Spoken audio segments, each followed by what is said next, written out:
Imagine you're a public health minister, right? You are tasked with reducing the total harm caused by alcohol in your country, and you have a limited budget. Right. Which, is always the case in public health. Exactly. So you look at the data, and your first instinct, the most logical instinct in the world, really, is to find the heaviest, most dependent drinkers in your society and just focus all your clinical resources entirely on treating them. You want to target those extreme cases to make the biggest dent in the statistics. It makes perfect intuitive sense. Yeah. But if you do that, mathematically, you will fail. You will barely make a scratch in the overall societal burden of disease or the hospital admissions or the traffic fatalities. Not even a dent. Why? Because of this fascinating mathematical reality known as the preventive paradox. It turns out that the vast absolute majority of alcohol-related harm in any given society isn't actually caused by that small fraction of heavy drinkers. It's caused by the millions upon millions of moderate, casual, everyday drinkers. Yeah, it is one of the most counterintuitive yet totally foundational concepts in epidemiology. Because when you look at the raw numbers, the sheer volume of people drinking moderately creates a much, much larger aggregate wave of societal damage than the extreme pathology at the far end of the curve. And understanding that wave well, it changes absolutely everything about how we practice public health. And that concept of a wave brings us perfectly to the overarching metaphor for our deep dive today. We're getting into Chapter 82 of the Oxford Textbook of Global Public Health. And I want you to picture a river, a massive, powerful river running right through the very center of human history. For thousands of years, this river alcohol has been essential. It has irrigated our social rituals, it's fueled our economies, and, it's shaped our cultures. It really has. But when rivers flood, the devastation is absolute.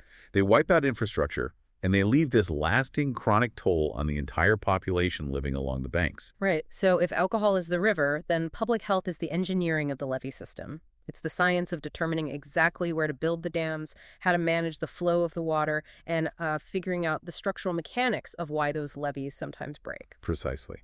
And if you are listening to this, whether you are a medical student preparing for your boards, maybe a public health trainee, or a practicing clinician, our goal today is to serve as a companion to your reading of the Oxford chapter. We are not just going to memorize a list of liver diseases. We're going to build a really robust clinical framework. Yeah, we are going to follow the water from the source to the sea. We'll trace the path from the hazard itself, the raw chemistry of the substance, to the exposure patterns in society. Then we'll look at the physiological and social outcomes, evaluate the interventions we use to control the flow, and finally look at the macroeconomic system impact of global trade. So much to cover. Let's start right at the source then, the hazard versus the exposure. We are talking about ethanol, C2H5OH. Right. From a strictly biological standpoint, human beings have been fermenting alcoholic beverages from almost any organic material containing carbohydrates for millennia. Fruits, grains, honey, you name it.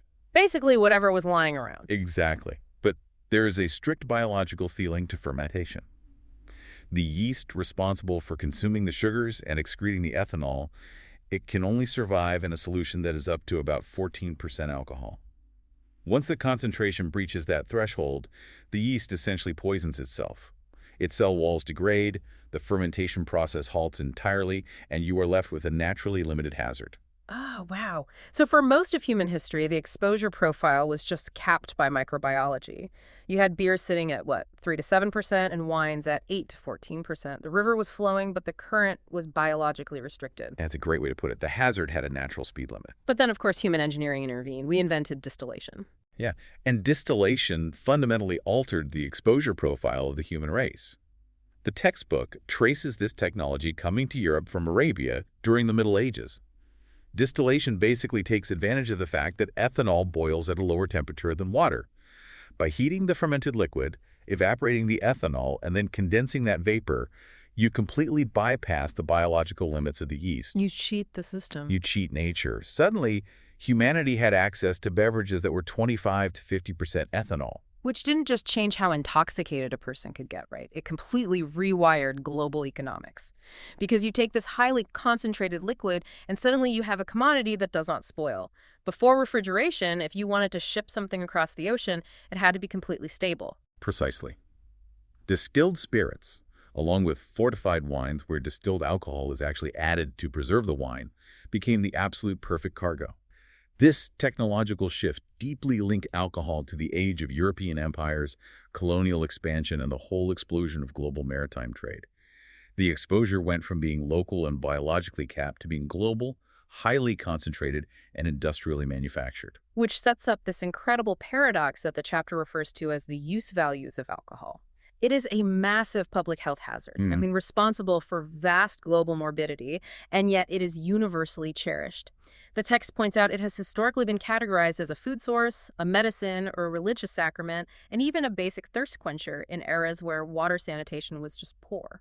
And those use values make regulating alcohol uniquely difficult compared to almost any other environmental hazard we deal with. Right. I mean, if you discover lead in the water supply, no one advocates to keep a little bit of lead because it makes parties more fun. Yeah, nobody's arguing for recreational lead. Exactly. But people actively desire alcohol. They are willing to pay a premium for it, primarily for its psychoactive properties. Okay, let's look at those properties, actually, because the pharmacology has always felt a bit contradictory to me. In medical terms, ethanol is universally classified as a central nervous system depressant. Yes, it is. But when you look at actual human behavior, people use it to celebrate. It makes them louder, more outgoing, more aggressive, or more social. That presents to the casual observer like a stimulant.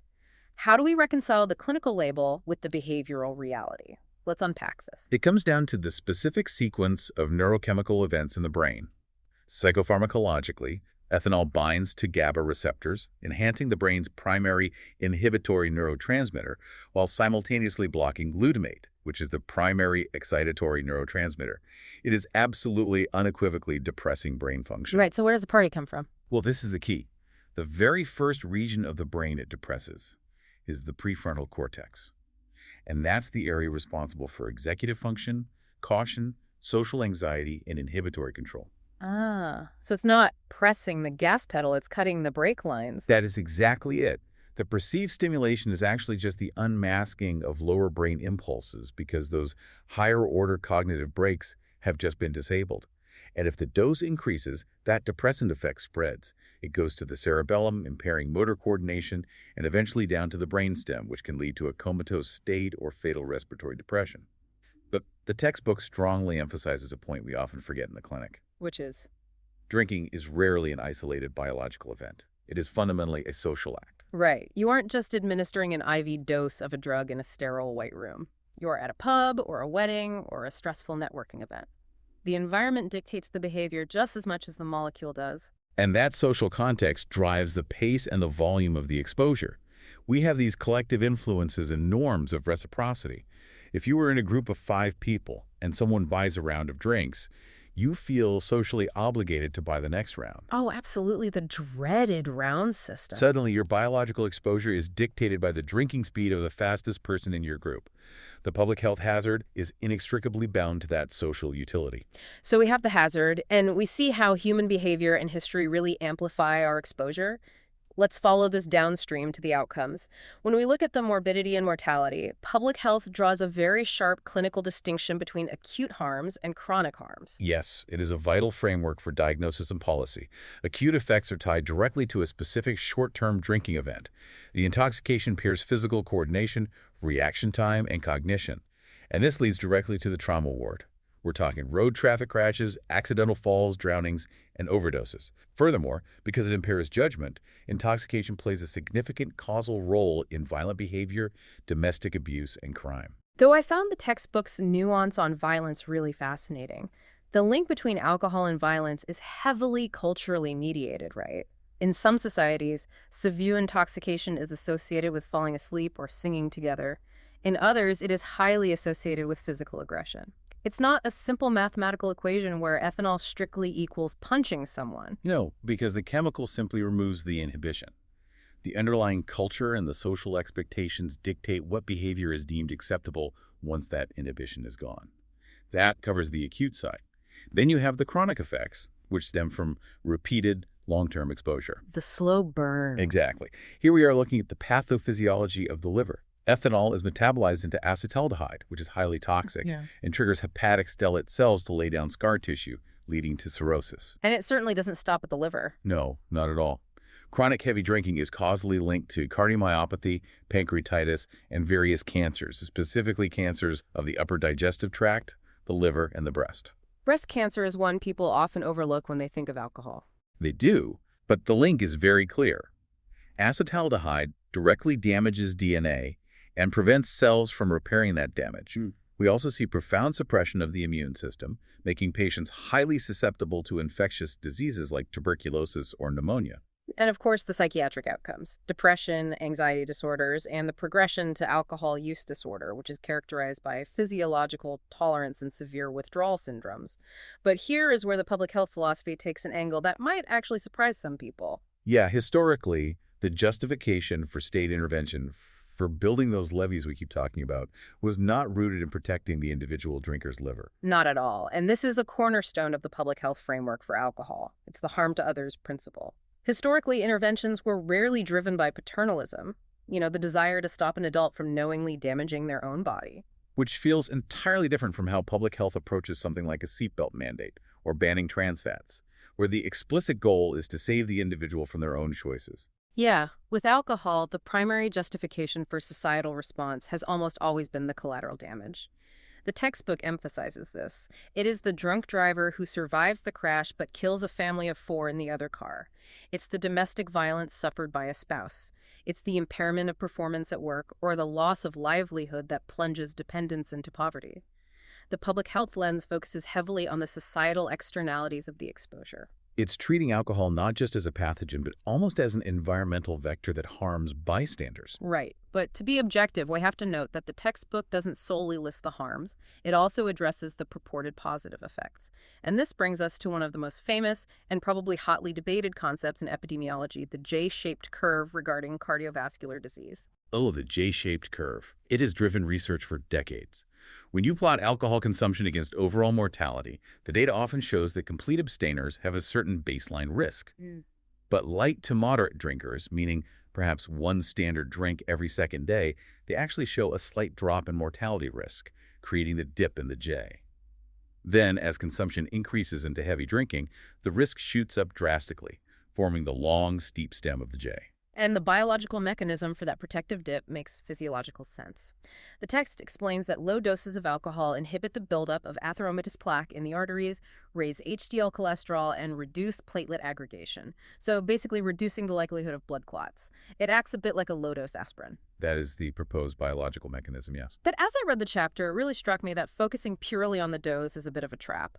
The delivery mechanism or the specific pattern of drinking seems to dictate whether that J-shaped curve actually exists in reality. That is a phenomenal insight, and it brings us to one of the most illustrative case studies in the textbook, the Russian mortality data from the mid-1980s. This specific historical event proves why measuring total volume is completely useless without understanding the pattern of exposure. Let's really dig into this Russian data, because to me this is the absolute aha moment of the entire chapter. Set the scene for us. What happened in 1985? Well, in 1985, Mikhail Gorbachev initiated a massive, sudden anti-alcohol campaign across the Soviet Union.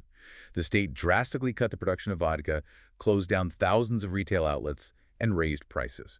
It was an unprecedented macro-level public health intervention, and it worked in terms of exposure. The estimated per capita consumption of alcohol in Russia plummeted by 25% in just 3 years, dropping from 14.2 liters per person down to 10.7 liters. Okay, so the state engineers a 25% drop in total alcohol consumption. If the J-shaped curve is a universal biological law and alcohol protects the heart, then taking away that alcohol should have caused an immediate spike in cardiovascular deaths, right? Because you just removed the population's protective medicine. Exactly. That is exactly what the J-shaped curve would predict. But the empirical outcome was the exact opposite. Between 1985 and 1988, the death rate from ischemic heart disease among Russian males actually fell by 10%. Wait, heart disease mortality plummeted when they stopped drinking. Why? How does that biological mechanism fail so spectacularly? Because of the cultural pattern of exposure. In Russia at that time, the dominant drinking culture was not characterized by having a single small glass of red wine with dinner every other night. The pattern was intermittent, highly concentrated binge drinking, consuming massive quantities of distilled spirits over a single weekend. And binge drinking completely short-circuits any cardiovascular benefit. Far worse than short-circuiting. It becomes acutely cardiotoxic. Heavy binge drinking induces fatal cardiac arrhythmias. It disrupts the electrical conduction system of the heart. So any minor long-term protective effect on arterial plaque is completely rendered moot if the patient dies of sudden ventricular fibrillation on a Saturday night. Wow. Yeah, when Gorbachev's policies dropped total consumption, they specifically curtailed the binge drinking. The fatal arrhythmias vanished and cardiovascular mortality dropped. The crucial takeaway for clinical reasoning is this: the J-shaped curve only exists under very specific, steady low-dose patterns. Change the pattern to binging, and the curve becomes a straight vertical line. The pattern of exposure dictates the systemic outcome. That is brilliant. Okay, so we've looked at the biological outcomes. Let's move to how we measure this at a population level. How do we quantify the total damage of this river across the globe? In global public health, the gold standard metric is the daily, the disability-adjusted life year. Let's make sure this concept is crystal clear for the listeners because it's so foundational. Can you break down exactly how a daily is calculated using a clinical example? Certainly. A daily is a measure of overall disease burden, expressed as the number of years lost due to ill health, disability, or early death. It has two components: years of life lost, or YLL, and years lived with disability, or YLD. Okay. Imagine patient A, a 25-year-old who dies instantly in an alcohol-related car crash. If the standard life expectancy is 80 years, that patient just generated 55 years of life lost. Now imagine patient B, a 50-year-old who develops severe alcohol-related liver cirrhosis but lives to be 80. They didn't lose any absolute years of life, but for 30 years their quality of life was severely degraded by fatigue, ascites, and frequent hospitalizations.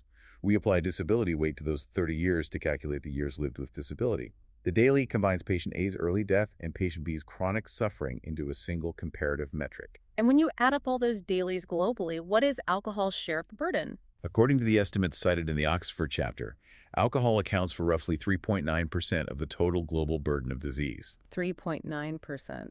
To contextualize that, tobacco sits around 6.3%, and illicit drugs are way down around 1.0%.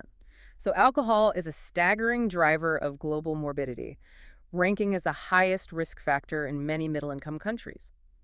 But the text also notes that epidemiologists face massive methodological nightmares when trying to calculate this accurately. They do.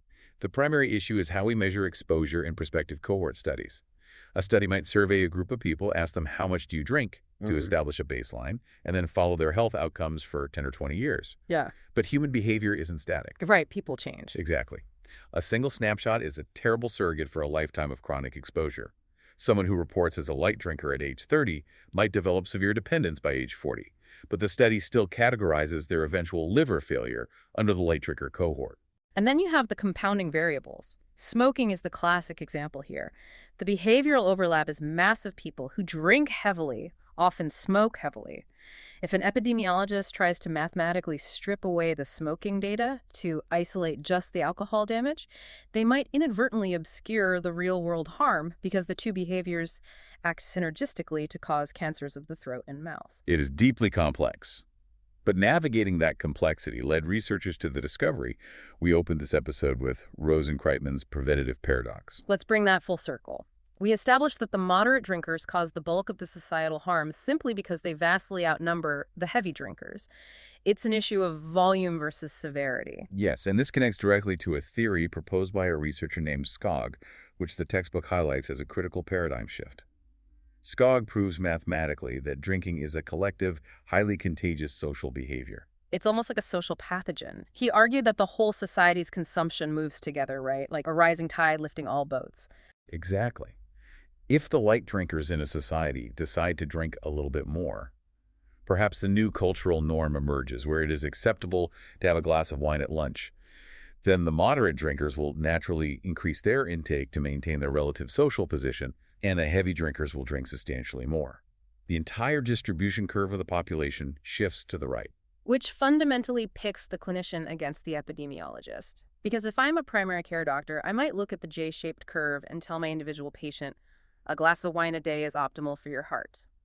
But if a public health official broadcasts that same message to the entire population, the whole society shifts right, the heavy drinkers drink more, and total population mortality from accidents and liver failure skyrockets. You have perfectly summarized the tension. Skog concluded that the optimum level of alcohol consumption for a population, the level that minimizes total societal daylives, is drastically lower than the optimum level for an individual seeking cardiovascular benefits. The population prescription is just fundamentally at odds with the individual prescription. And how societies have attempted to resolve that tension brings us to the evolution of public health paradigms. Over the last century, how have we historically tried to manage this river? The history is characterized by massive, pendulum-like shifts in governance. In the 19th and early 20th centuries, the dominant paradigm was temperance, which framed alcohol as a moral and societal evil. This culminated in total prohibition in countries like the United States, driven heavily by concerns over public order, family violence, and industrial productivity. But prohibition famously failed to sustain public support, leading to repeal in the 1930s. And the cultural backlash to that failure birthed a completely new way of thinking the disease model. Yes. Post-repeal, a new generation of professionals wanted to distance themselves entirely from the moralizing of the temperance movement, so they created the disease model. This paradigm argued that the substance itself, ethanol, was perfectly safe for the vast majority of people. The problem was a mysterious underlying biological or psychological defect present only in a tiny fraction of the population. They labeled these individuals alcoholics. It's a brilliant bit of misdirection, honestly. It's like trying to solve a malaria epidemic by building highly specialized ICUs for the people who get the sickest, while completely ignoring the millions of mosquitoes swarming the city. You ignore the vector entirely. That is an incredibly apt analogy. Under the disease model, alcohol as a population-level environmental hazard virtually vanished from public health textbooks for decades. The entire focus shifted solely to clinical treatment for the alcoholic minority, completely ignoring the total volume of the hazard flowing through society. But eventually the math caught up with them. Enter the 1970s and the new public health approach. Researchers like Letterman and Brune began looking at international epidemiological data, and they established the total consumption model. They proved what Scogg's theory suggested: overall per capita consumption correlates directly and almost perfectly with societal harm. If the average consumption of a nation goes up, the rate of liver cirrhosis goes up proportionally. If it goes down, road casualties go down. It's just a direct line. Exactly. Therefore, the new public health approach argued that the availability and pricing of alcohol are not just economic variables, they are the most critical levers of state health policy. Okay, I have to step in here with a philosophical pushback, because this is where public health collides with real-world politics.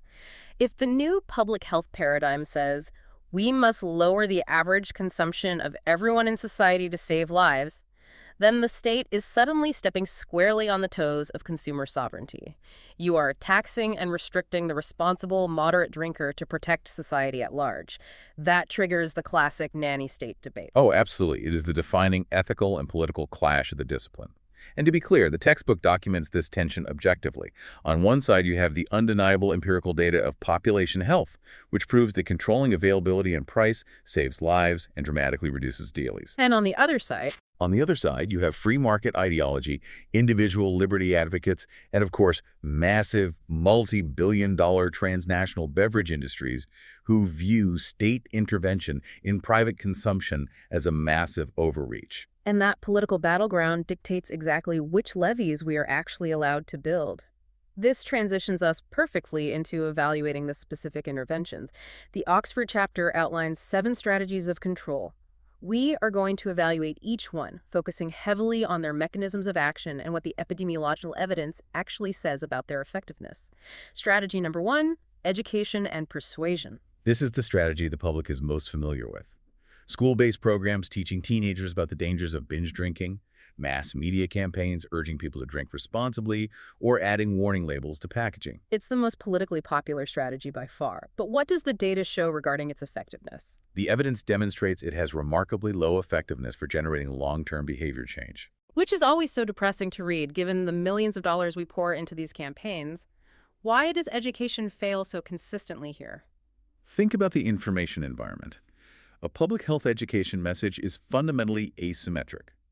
It is competing directly against billions of dollars in highly sophisticated commercial marketing that is meticulously designed to associate alcohol with fun, sexual success, social belonging, and maturity. A classroom lecture or a small warning label cannot easily overwrite decades of intense cultural conditioning. That makes sense. It's a drop in the ocean. However, the text does note that education serves a vital secondary purpose agenda setting. It builds public awareness and political capital, which eventually supports the implementation of the stricter policies that actually do work. Okay, so education is a primer, but not a solution. Strategy number 2, deterrence. I'm thinking specifically of drink driving laws here. Deterrence is highly effective, provided it follows a strict psychological mechanism. The goal is to alter the individual's internal risk calculation through the threat of negative sanctions. But the formula for deterrence requires 3 pillars.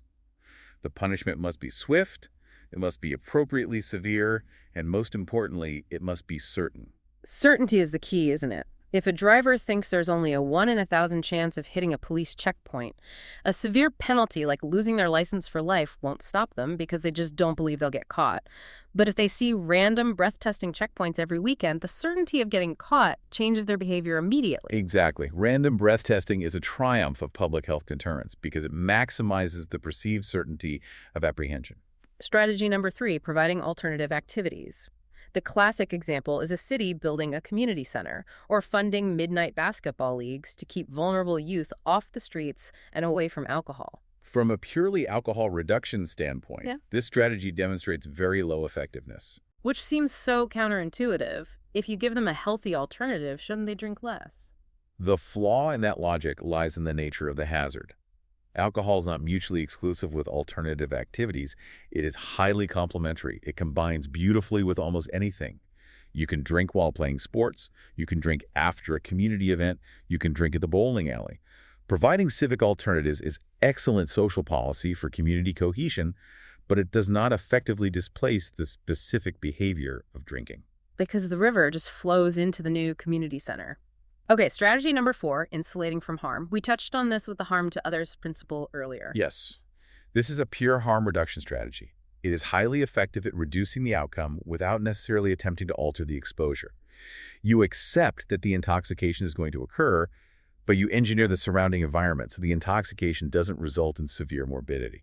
Examples being mandatory seatbelts, airbags, designated driver programs, or even pubs using shatterproof plastic glasses instead of glass to prevent severe lacerations during bar fights.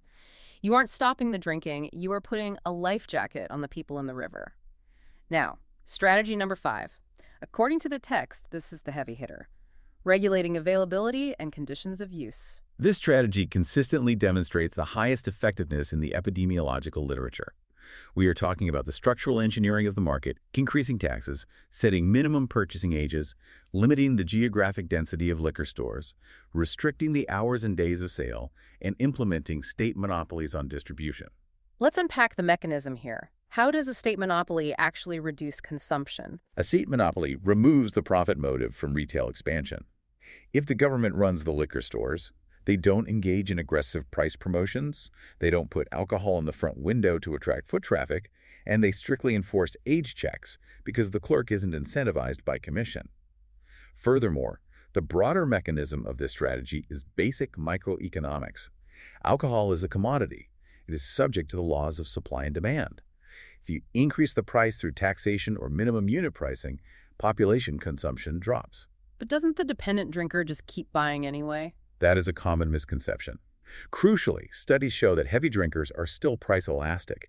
They respond to price increases by reducing their total volume, switching to weaker beverages, or spacing out their purchases, all of which reduce their individual risk profile and the aggregate societal dailies. Similarly, making alcohol just slightly more inconvenient to acquire by forcing shops to close at 10 p.m. instead of midnight drastically drops late-night violence. Strategy number 6, social and religious movements. These can be remarkably effective, but usually only in the short term. The text cites the U.S. temperance movement in the 1830s, or a specific movement among indigenous populations in Ecuador in 1987. These movements rely on intense, ground-up cultural shifts that rapidly alter the social acceptability of intoxication.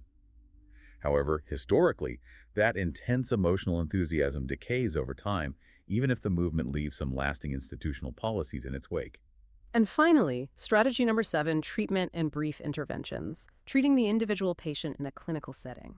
Treatment is absolutely vital from a human rights and compassionate care perspective. Furthermore, Brief interventions where a primary care doctor simply asks a patient about their drinking and advises them to cut back during a routine checkup are highly effective for the individual patient. But we must return to the preventive paradox. From a macro-level perspective, clinical treatment has very low cost-effectiveness for reducing the overall societal burden of disease because you are only treating the tip of the iceberg. So, stepping back and looking at these 7 strategies, the irony is glaring. The interventions that politicians are most eager to fund education campaigns, alternative activities, telling individuals to make better choices are empirically the least effective. And the structural interventions that actually work, raising taxes, restricting trading hours, maintaining state monopolies, are the ones that will draw the fury of industry lobbyists and potentially get a politician voted out of office. It is the ultimate dilemma for public health leadership. Clinical screening is politically safe, but population surveillance and structural market engineering are what actually move the needle on dailies. And that political reality leads us into our final major framework, global governance and commercial determinants. We have to look at the system impact because the policies a local politician makes are increasingly dictated by forces far beyond their borders. The river of alcohol has been globalized. The textbook highlights a profound macroeconomic shift that has accelerated since the 1980s. Historically, a sovereign nation could manage its own alcohol problems through domestic levies. But globalization has altered the terrain in 3 specific ways. First, the dominant global ideology of free markets has actively worked to dismantle state monopolies. Jurisdictions that used to have strict, health-oriented state control over alcohol retail were pressured to privatize in the name of free trade and competition. Right, because a state monopoly is viewed by international markets as an artificial barrier to commerce. What is the second major impact? Consolidation and expansion. Transnational alcohol corporations have merged into massive global entities. Seeking new growth, they have expanded aggressively into low and middle income countries. They bring massive marketing budgets and sophisticated promotional tactics to populations that historically had lower baseline exposure or, crucially, weaker regulatory environments unable to handle the sudden influx of heavily marketed hazard. And the third impact, this is the one that really shocked me in the reading. The third impact is that international trade agreements are now actively overriding local public health sovereignty. Let's walk through a real-world example of this because it sounds almost conspiratorial. How exactly does a trade agreement override a domestic health law? We're just impartially reporting the textbook's example here, but it's fascinating. The textbook provides a stark, documented case study involving Thailand. The Thai government, recognizing a growing domestic alcohol crisis, proposed legislation to place graphic warning labels on alcohol bottles, very similar to the successful public health strategy used for tobacco packaging. It was a domestic initiative to protect Thai citizens. A textbook level 1 intervention, education and persuasion? Yes. But international coalitions, specifically representing the European Union, the United States, and Australia, immediately intervened at the global level. They argued at the World Trade Organization that these warning labels would create an unnecessary technical barrier to international trade and infringe on the intellectual property rights of the beverage brands. They threatened Thailand with severe trade dispute actions. That is staggering. A sovereign country tries to build a small informational levy to protect its citizens, and international trade organizations threaten to bring in economic bulldozers to tear it down because it impedes the shipping lanes of global commerce. It is the perfect illustration of what we call the commercial determinants of health. At the macroeconomic level, international trade law is frequently weaponized to prioritize the frictionless flow of commerce over local public health engineering. Which brings us to the final section, the path forward. Where does public health go from here, balancing policy, ethics, and international law? The first step is addressing a glaring, almost absurd anomaly in global health governance. Look at the other major environmental hazards. Tobacco is governed by the Framework Convention on Tobacco Control, a powerful, legally binding international treaty that commits nations to reducing demand and supply. Illicit psychoactive drugs are heavily regulated under strict UN scheduling conventions. But alcohol. Alcohol, despite causing nearly 4% of global deaths, despite being rated by toxicologists and addiction experts as one of the most harmful psychoactive substances on Earth, has absolutely no international control agreement or treaty. It is completely insulated from global health regulation, but deeply protected by global trade regulation. Exactly. The textbook outlines 2 primary options for the future. One is to negotiate and ratify a framework convention on alcohol control mirroring the success of the tobacco treaty. The other option is to officially schedule alcohol under existing UN drug treaties. Doing that would legally recognize its harm profile, and more importantly, it would legally insulate domestic alcohol control policies from being attacked as free trade violations at the WTO. It would give countries the legal armor to build their levees. Precisely. The text also emphasizes the critical need for cross-departmental coordination at the national level. The current problem is siloed governance. The transport police deal with the drunk drivers, the hospital systems deal with the cirrhosis, and the finance ministry collects the alcohol taxes, often happily, without talking to the health ministry about the downstream costs. But when you break down those silos, the results are incredible. The chapter cites the state of Victoria in Australia as a prime example. Victoria is a gold standard case study. By aligning police enforcement, public health policy, transport engineering, and media messaging in a highly coordinated, politically backed campaign centered around random breath testing and severe deterrence, they managed to halve their traffic fatalities over a 15-year period. Halved them. It is empirical proof that the levees can hold, provided we coordinate the engineering across the entire government. That is an incredibly powerful, optimistic note to end our main discussion on. And I want to leave you, the listener, with a final provocative thought to mull over. Something that builds on the biological and social frameworks we've explored today. Imagine this. If ethanol C2H5OH were discovered in a laboratory tomorrow for the very first time, it has no historical baggage, no cultural traditions attached to it, no thousands of years of use values, and its exact pharmacological profile, the cellular toxicity, the severe addiction potential, the unmasking of aggression, the link to multiple cancers, and the massive population-level mortality were presented objectively to modern regulatory bodies like the FDA or the EMA. How would it be classified? Would it be sold in colorful cans in convenience stores and advertised on television during sports games? Or would it be scheduled as a highly restricted controlled substance locked tightly behind a pharmacy counter? It is a profound hypothetical, and it highlights just how deeply history, culture, and commerce shape our perception of acceptable risk. To solidify the conceptual frameworks we have built today, let's move to our active recall segment. I will present 5 rapid single best answer prompts based directly on the material. I'll read the question, give you 3 seconds to think, and then I'll provide the solution and the reference section from the Oxford chapter. This is about reinforcing the clinical and policy reasoning we just discussed. Let's do it. Question 1. According to Rose and Kreitman's preventative paradox, which specific group of drinkers typically accounts for the absolute majority of alcohol-related societal problems in a given population? Take 3 seconds. And the answer is moderate or light drinkers. While their individual risk is statistically lower, the sheer volume of people in this category creates a vastly larger aggregate wave of societal harm than the smaller cohort of heavy drinkers. Reference, Alcohol as an Issue in Public Health, the New Public Health Approach. On to the next one. Question 2. Epidemiological data from Russia between 1985 and 1988 demonstrated a 10% drop in male ischemic heart disease mortality, following a rapid 25% drop in per capita alcohol consumption. What biological and cultural mechanism best explains this reversal of alcohol's presumed cardiovascular benefits? Take 3 seconds. The answer is a cultural pattern of intermittent, heavy binge drinking. This pattern induces fatal cardiac arrhythmias, which completely erases any long-term protective effects on arterial plaque.